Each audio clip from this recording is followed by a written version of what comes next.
तो और भाई लोग क्या हाल है यार। आज की इस वीडियो में हम बात करने वाले हैं कि आप मेडिसिन का नाम देखते ही उसका यूज़ कैसे पता करें। आप मेडिसिन किसी भी दवाई का नाम देखते ही आपको उसका यूज़ कैसे पता चल जाए। तो ये मेडिसिन से रिलेटेड हमारी 8वीं वीडियो। हम पिछली 7 वीडियो बना चुके हैं इसी टॉपिक पर और बहुत सारी मेडिसिन को कवर कर लिया। उसमें बहुत सारी मेडिसिन के प्रीफिक्स और सफिक्स को हमने कवर कर लिया है। तो अगर आपको वो सारी वीडियोज़ भी देखनी है तो आप जाके देख सकते हो। हमारे चैनल पर सारी वीडियोज़ रिसेंट अपलोड में सारी वीडियोज़ होंगी। और आज के इस वीडियो में हम दोबारा से बात करेंगे कि मेडिसिन का नाम देखते ही, दवाइयों का नाम देखते ही आप उसका यूज़ कैसे पता करें। तो आइए शुरू करते हैं आज की वीडियो। तो हमारी आज की जो पहली मेडिसिन है उसका जो पहला मेडिसिनल सफिक्स है वो है ड्रोनेट। अगर आपको किसी भी दवाई के लास्ट में ड्रोनेट दिखता है, जो अगर आपको किसी भी दवाई का जो सफिक्स दिखता है, अभी इतनी वीडियो बनाने के बाद आप प्रीफिक्स और सफिक्स समझ गए होंगे। तो अभी मैं बोलूँगा कि अगर आपको किसी भी दवाई के लास्ट में सफिक्स दिखता है तो आपको समझ जाना है कि मैं उस दवाई के पिछले नाम के हिस्से के मतलब लास्ट वर्ड्स के बारे में बात कर रहा हूँ। तो अगर आपको किसी भी दवाई के लास्ट में ड्रोनेट वर्ड दिखता है तो उसको देखते ही आपको जान जाना है कि ये दवाई की जो मेडिसिनल कैटेगरी है वो बिसफॉस्फेट बोन रिसॉर्प्शन इनहिबिटर है। अब इसके यूज़ के बारे में बाद में बात करेंगे, पहले हम कुछ एग्जांपल्स देख लेते हैं ड्रोनेट से रिलेटेड, जिसको देखने के बाद आपको उसके सफिक्स से क्लियरिटी मिलेगी। तो सबसे पहला जो हमारा एग्जाम्पल है वो एलेंड्रोनेट, एटीड्रोनेट, आइबनड्रोनेट एंड रेजिड्रोनेट। इन सब दवाइयों के लास्ट में आपको एक जो कॉमन चीज़ दिख रही होगी वो ड्रोनेट ड्रोनेट ड्रोनेट ड्रोनेट, चारों के लास्ट में ड्रोनेट है। अगर इन चारों दवाइयों को छोड़ के भी अगर आपको कोई और भी दवाई दिखती है और उसके लास्ट में आपको ड्रोनेट दिखता है तो वो देखते ही आपको जान जाना है कि इसकी जो मेडिसिनल कैटेगरी है वो बिसफॉस्फेट बोन रिसॉर्प्शन इनहिबिटर है। अब हम इसके यूज़ के बारे में बात कर लेते हैं। तो हमारी जो ड्रोनेट जिस दवाइयों का सफिक्स होता है और जो इसकी medicinal category bisphosphate bone resorption inhibitor होती है, तो वो दवाइयाँ हमारी यूज़ होती हैं वीकनिंग ऑफ बोन्स को ट्रीट करने के लिए। बहुत लोगों की बोन्स कमज़ोर होती है या डीमिनरलाइजेशन होने लगता है बोन्स का। डीमिनरलाइजेशन ऑफ बोन्स जब होता है तो ब्लड में हमारे कैल्शियम लेवल बढ़ जाता है। तो ब्लड टेस्ट से हमें वो पता चल जाता है। और फिर क्या कहते हैं, बहुत लोगों की बोन इतनी ज़्यादा वीक्स होती है कि बहुत जल्दी फ्रैक्चर्स होती हैं, बहुत आसानी से फ्रैक्चर हो जाती हैं। तो उन्हीं सबको ठीक करने के लिए या ट्रीट करने के लिए हम जो दवाई यूज़ करते हैं उसमें उनमें जो सफिक्स होता है वो ड्रोनेट होता है। उनकी जो मेडिसिनल कैटेगरी होती है वो बिसफॉस्फेट बोन रिसॉर्प्शन इनहिबिटर होती है। तो अब हम बढ़ते हैं अपनी अगली मेडिसिन की तरफ। तो हमारा जो अगला मेडिसिनल सफिक्स है वो है एफिल। अगर आपको किसी भी दवाई के लास्ट में एफिल दिखता है तो वो आपको देखते ही जान जाना है कि वो फॉस्फोडाइस्ट्रेस इनहिबिटर है।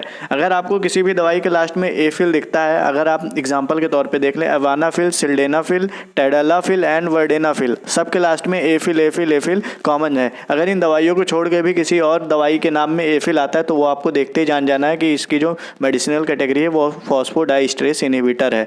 अब ये फॉस्फोडाइस्ट्रेस इनहिबिटर जो दवाइयाँ होती हैं वो इरेक्टाइल डिस्फंक्शन को ट्रीट करने के लिए यूज़ होती हैं। तो इसका जो यूज़ होता है, जो एफिल सफिक्स वाली दवाइयाँ होती हैं जिनका मेडिसिनल कैटेगरी फॉस्फोडाइस्ट्रेस इनहिबिटर होता है, वो यूज़ होती हैं इरेक्टाइल डिस्फंक्शन को ठीक करने के लिए। तो ये दवाइयाँ जो होती हैं वो मेल्स के लिए होती हैं और इरेक्टाइल डिस्फंक्शन को ट्रीट करने के लिए यूज़ होती हैं। तो अब हम बात कर लेते हैं अपनी अगली मेडिसिन के बारे में। तो हमारा जो अगला मेडिसिनल सफिक्स है वो है बाइसिन। अगर आपको किसी भी दवाई के लास्ट में बाइसिन दिखता है तो वो आपको देखते ही जान जाना है कि ये दवाई जो है एंटी नियोप्लास्टिक है। अगर हम कुछ एग्जांपल्स के बारे में देखें तो डेक्सोरुबाइसिन, एपीरुबाइसिन, आइडारुबाइसिन एंड वेलरुबाइसिन, ये सब के लास्ट में जो आपको कॉमन चीज़ दिख रही है वो बाइसिन बाइसिन बाइसिन, सबके लास्ट चीज़ जो है वो है बाइसिन है। सब में जो सफिक्स है वो बाइसिन कॉमन है सबका। तो इन दवाइयों को छोड़ के भी अगर आपको कोई और दवाई दिखती है और उसके नाम में बाइसिन होगा तो वो आपको देखते ही जान जाना है एंटी नियोप्लास्टिक मेडिसिनल कैटेगरी वाली मेडिसिन है। तो इसका जो यूज़ होता है वो कैंसर को ट्रीट करने के लिए यूज़ होता है। ये कैंसर के पेशेंट को ट्रीट करने के लिए इन दवाइयों का यूज़ होता है। उनका जो सफिक्स जो होता है वो बाइसिन होता है। तो अब हम बात कर लेते हैं अपनी अगली मेडिसिन की तरफ और आज की इस वीडियो की लास्ट मेडिसिन की तरफ। तो उसका जो सफिक्स है वो है बाइटल। अगर आपको किसी भी दवाई के लास्ट में बाइटल दिखता है तो वो आपको दिखते ही जान जाना है कि बारबिटूरेट सेडेटिव्स है। ये दवाइयाँ जो हैं वो बारबिटूरेट सेडेटिव्स हैं। अगर हम कुछ एग्जांपल के बारे में देखें बाइटल सफिक्स को लेके, तो हमारा जो पहला एग्जांपल है वो है ब्यूटल बाइटल, फेनोरबाइटल एंड सिकोबाइटल।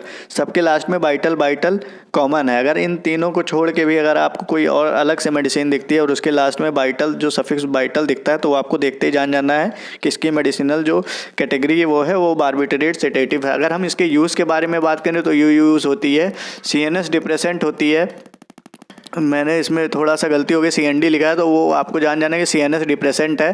तो ये ट्रीट करती है इंसोम्निया को, सीजर को एंड हेडेक को। तो ये जो हमारे साइकोटिक डिसऑर्डर के लिए भी ट्रीट होती है। तो मेनली इसका जो यूज़ होता है ये CNS डिप्रेसेंट होती है, और जो इसका काम होता है इंसोम्निया, सीजर एंड हेडेक को ठीक करने के लिए यूज़ होता है। तो होपफुली इस वीडियो से आपको थोड़ी बहुत हेल्प मिली होगी। अगर ये वीडियो आपको थोड़ी बहुत भी हेल्पफुल लगी हो तो नीचे दिए गए लाल बटन को दबाकर चैनल को सब्सक्राइब करें, लाइक करें और कमेंट में बताएं नेक्स्ट वीडियो आपको कौन से टॉपिक पे चाहिए, क्योंकि मैं फ्यूचर में फार्मेसी से रिलेटेड ऐसी वीडियोस लाता रहता हूँ।